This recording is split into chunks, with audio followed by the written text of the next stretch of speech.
Hello all, welcome to KMATHIRADISAMAYAL. இன்னைக்கு நம்ம pepper chicken gravy எப்படி செய்யறதுன்னு தான் பார்க்க போகிறோம்.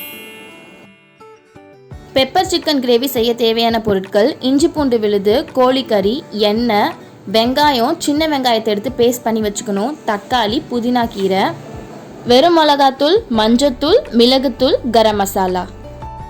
பெப்பர் சிக்கன் கிரேவி எப்படி செய்கிறதுன்னு பார்க்கலாம். ஒரு கடாயை காய வச்சு அதில் எண்ணெயை ஊற்றி நல்லா காய வச்சுக்கோங்க. எண்ணெய் நல்லா காஞ்சக்கப்புறம் அரைச்சி வச்சுருக்க சின்ன வெங்காய பேஸ்ட்டை போட்டு நல்லா வதக்கிக்கோங்க. சின்ன வெங்காயத்தை நல்லா வதக்கினக்கப்புறமா நம்ம நறுக்கி வச்சுருக்க பெரிய வெங்காயத்தை எடுத்து போட்டு நல்லா வதக்குங்க.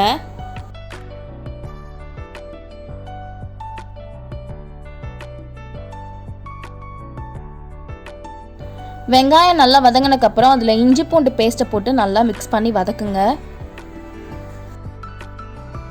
இஞ்சி பூண்டு பேஸ்ட் நல்லா ரோஸ்ட் பண்ணக்கப்புறமா நம்ம வாஷ் பண்ணி வச்சுருக்க சிக்கன் எடுத்து அதில் போட்டு நல்லா ஃப்ரை பண்ணுங்க. சிக்கனை ஒரு 2 மினிட்ஸ் இந்த ஆயிலே போட்டு நல்லா ஃப்ரை பண்ணணும். சிக்கன் நல்லா ஃப்ரை ஆனக்கப்புறம் அதுக்கு தேவையான அளவுக்கு மஞ்சத்தூளை போட்டு நல்லா மிக்ஸ் பண்ணி வதக்குங்க.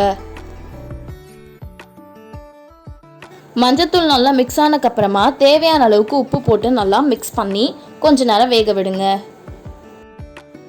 எல்லாம் மிக்ஸ் ஆகி நல்லா வெந்தக்கப்புறமா நம்ம நறுக்கி வச்சிருக்க தக்காளி அதோட சேர்த்து நல்லா மிக்ஸ் பண்ணி விடுங்க.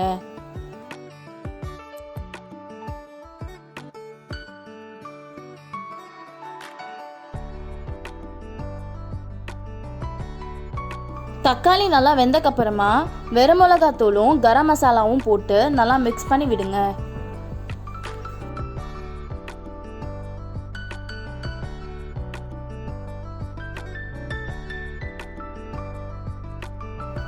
இது நல்லா ஒரு 3 மினிட்ஸ் வெந்தக்கப்புறமா 1 கப் மிளகுத்தூள் எடுத்து அதில் போட்டு நல்லா மிக்ஸ் பண்ணணும். மிளகுத்தூள் நல்லா மிக்ஸ் பண்ணக்கப்புறமா ஒரு 10 மினிட்ஸ் வேக விட்டிங்கன்னா போதும், நமக்கு தேவையான பெப்பர் சிக்கன் கிரேவி ரெடி ஆயிரும். அவ்வளோதான், பெப்பர் சிக்கன் கிரேவி ரெடி ஆயிடுச்சு. நம்ம பெப்பர் போட்டு சிக்கன் சாப்பிட்றதுனால நமக்கு நெஞ்சு சளி, ஆஸ்துமா, சைனஸ் போன்ற பிரச்சனைகள்லேருந்து நமக்கு தீர்வு கிடைக்கும். இந்த பெப்பர் சிக்கன் உங்களுக்கு பிடிச்சிருந்துச்சுன்னா லைக் பண்ணுங்கள். வேறு ஏதாவது ரெசிபி வேணும்னா கீழே கமெண்ட் பண்ணுங்கள். மறக்காமல் சப்ஸ்கிரைப் பண்ணுங்கள். தேங்க்யூ.